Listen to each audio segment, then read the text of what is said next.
Ei gente, tudo bom com vocês? Meu nome é Adalmo, esse é o Gira Trinco, esse é o 62º vídeo do canal e hoje a gente vai falar sobre o livro Liberdade e Consequência, da Ana Luísa Mello. Esse livro que é a minha primeira resenha de uma parceria minha com a Quixote Do, editora aqui de BH, é onde eu vou publicar meu livro, inclusive. Essa editora, eles têm o selo do Cineia, que o livro faz parte, que é o selo dedicado às autoras e temas femininos. E aí eu fui no lançamento desse livro, eu tive a difícil missão de ir ao lançamento de um livro que eu não gostei e conversar com a autora, e foi uma conversa muito legal. Ela é uma fofa, a Ana é ótima, e conhecer ela me fez mudar um pouco a abordagem que eu vou ter aqui neste vídeo. Eu não vou mudar exatamente o conteúdo, mas eu vou mudar a forma que eu falo, o que inevitavelmente muda o conteúdo também.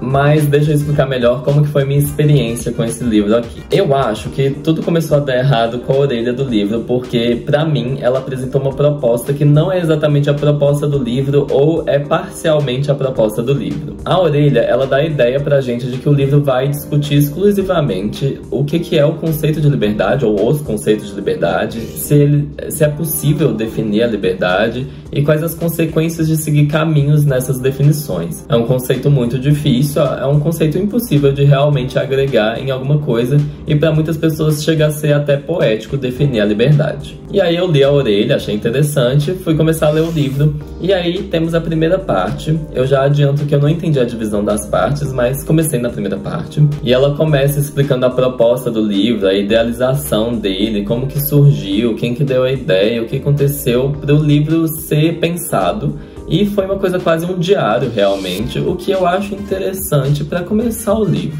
Só que ao mesmo tempo eu já senti naquele momento que o livro talvez fosse se explicar demais, o que eu acho que aconteceu. O livro tem muitos parênteses, tem muitos pequenos detalhes, pequenas explicações, assim, do que significa algo, de alguma possível interpretação e tal.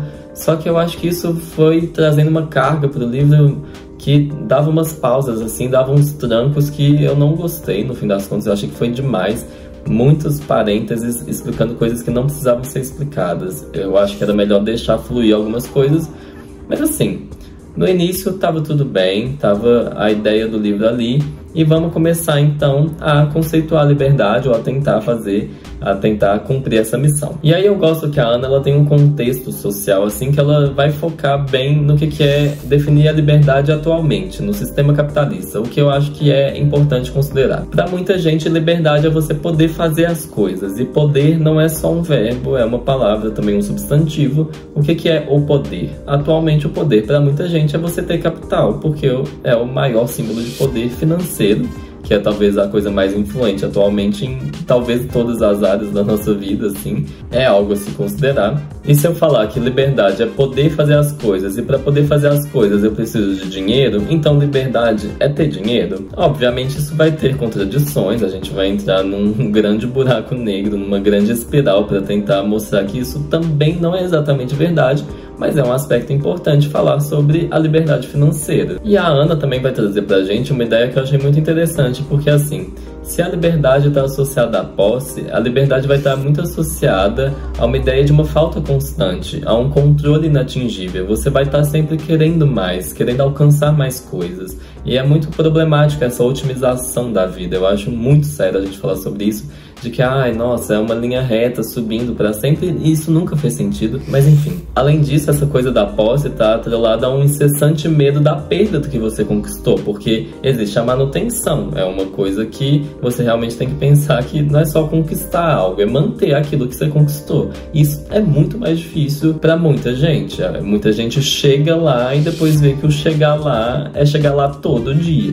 E isso é obviamente problemático, porque a liberdade deveria ser um conceito, a Ana fala sobre isso também, que deveria estar livre de amarras. A liberdade deveria ser sobre você se livrar de repressões, de julgamentos e tal. É óbvio que existe um problema quando os julgamentos vêm de dentro, mas isso não vai ser o tópico do vídeo de hoje. Mas a ideia é justamente você se separar de coisas que te limitam, você ter mais espaço para agir e realmente ser livre para viver. E aí é iniciada essa discussão. Eu acho legal, eu acho interessante, mas fica nisso, assim. Tudo que eu falei é basicamente tudo que tá no livro nesse início, porque depois a gente volta pro processo de escrita. um processo que mal tem páginas suficientes para se falar sobre ele, na minha opinião. E eu digo isso do lugar de alguém que adora saber sobre processos de escritas dos autores, eu adoro ver entrevista, eu adoro entender como que cada pessoa vai seguir esse caminho, que eu acho que não existe fórmula. Eu acho muito problemático cursos que tentam dar alguma coisa mais certinha, assim, sobre como você vai conseguir escrever melhor. Eu acho que é muito pessoal, muito particular essa jornada, mas eu acho que também isso é melhor fora da sua obra, ou a sua obra ser exclusivamente sobre isso. Porque, assim, o livro se chama Liberdade e Consequência. O livro não se chama Liberdade, Consequência e Processos.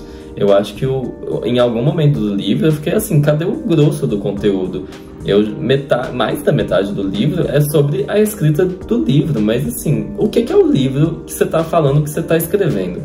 Era essa a questão pra mim. Eu sentia muita falta do que ela estava falando sobre, mas ela estava falando sobre essa coisa. E para ilustrar essa situação, eu não sou 100% chato, é só 99. Na página 47, o livro tem menos de 70 páginas. Na página 47, quase acabando o livro, assim, 2/3 do negócio, ela fala, tipo, começa aqui o livro. Tipo, ela tava voltando a repensar, tipo, enquanto minha amiga não termina de ler o rascunho, eu vou começar aqui a escrever e tal. E, tipo, explicando de novo o que tá acontecendo, eu só tô assim, só fala.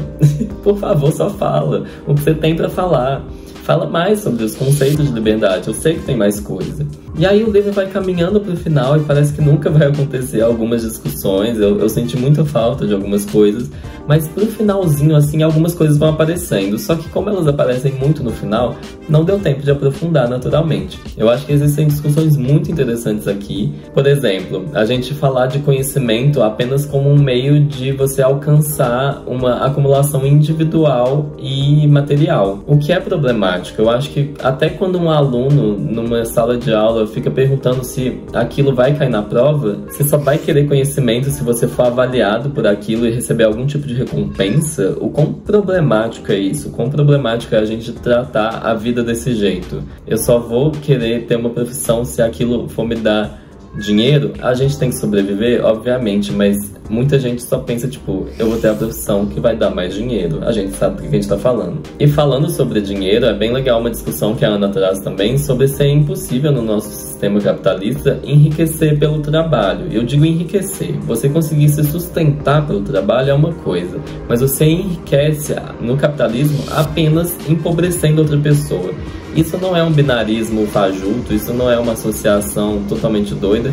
É isso que acontece, a mais-valia é isso, é fácil assim de explicar que você está explorando outra pessoa quando você enriquece. Você não enriquece de esforço, você enriquece da pobreza do outro. E também outra discussão legal que eu gostei, que a psicóloga dela falou pra ela e ela trouxe pro livro, e aí eu gostei muito desse tom pessoal, que foi a psicóloga ou psicanalista falando assim, não existe ausência de medo, o que é muito importante também, eu adoro isso, eu amei o momento da minha vida em que eu entendi que o medo ele não ia embora, que eu deveria abraçar ele, reconhecer que eu ia fazer coisas na minha vida realmente tremendo de medo, batendo queixo, assim, apavorado, e que eu teria que fazer de qualquer jeito, e que valeria a pena fazer de um jeito que não fosse ideal. E eu gostei muito disso ser trazido também, mas todas essas discussões foram muito superficiais. E o último capítulo, ele vai explicar bem, assim, na verdade isso já é tocado ao longo do livro, mas o último capítulo evidencia muito bem por que o livro não trouxe algumas definições famosas de liberdade, algumas coisas mais acadêmicas.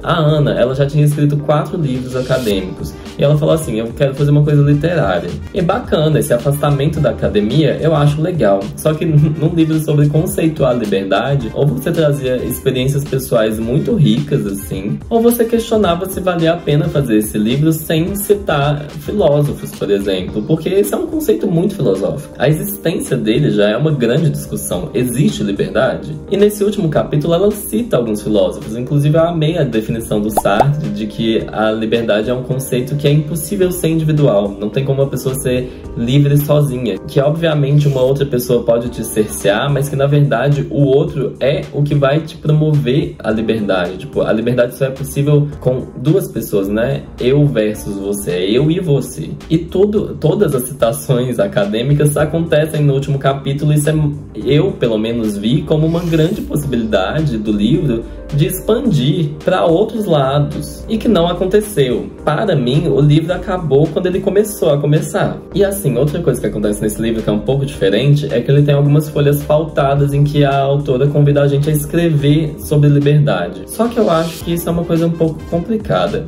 Essa ideia surge com um projeto inicial, assim, não é nada garantido que vai acontecer, mas com uma ideia de uma segunda edição desse livro em que a discussão seja maior, seja ampliada, para que sejam consideradas opiniões de outras pessoas, dos leitores da primeira edição, que queriam também falar sobre liberdade. E aí uma segunda edição traria todas essas novas ideias. Só que, assim, isso pra mim tira um pouco da individualidade da primeira edição, porque ela fica...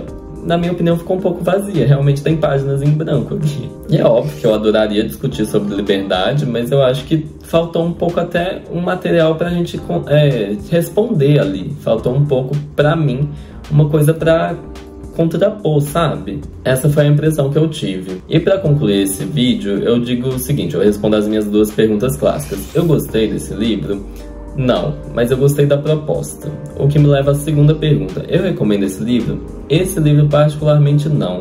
Mas eu até acharia legal você participar da discussão com a autora, você mandar um e-mail para ela falando sobre o que você acha que é a liberdade e tal, porque uma segunda edição parece interessante. Essa segunda edição, aí sim eu acho que tem alguma coisa que pode aprofundar mais, porque eu acredito que seria uma edição que falaria menos sobre o processo de escrita, seria uma edição em que a questão acadêmica não seria tão barrada assim da conversa, e eu acho que misturar a parte acadêmica com as vivências das pessoas seria muito bacana, porque seria mostrar, tipo, a teoria é assim, alguém teorizou isso, mas e a prática? Vamos falar um contraponto baseado na vida real? Vamos falar sobre uma pessoa que realmente viveu aquilo e viu que tinha uma limitação naquele conceito? Isso eu acho uma proposta mais interessante. Ficaria um pouco mais acadêmico? Ficaria, mas eu acho que nessa discussão valia a pena. E já também me adianto que eu leio criticamente livros, eu adoraria participar do processo de uma segunda edição, inclusive, fica a minha oferta à Ana se ela estiver assistindo esse vídeo, mas eu realmente não consigo falar que, tipo, li Liberdade e Consequência e por si só foi um livro que eu adorei, que eu gostei, assim. Eu gostei muito mais da proposta e de conhecer a Ana, mas o livro por si só eu não consigo falar que gostei e que recomendo, infelizmente. E o vídeo de hoje foi esse, gente. Muito obrigado a quem ficou até aqui. Te peço para se inscrever no canal, para curtir o vídeo, comentar se você quiser participar dessa conversa. E agradeço a Quixote por ter me feito parceiro deles, muito obrigado. E até quinta-feira com mais um vídeo do canal, mais um vídeo do Gira Trinco em que eu tô lendo um livro de cada estado brasileiro. Um abraço, um beijo pra vocês, até a próxima.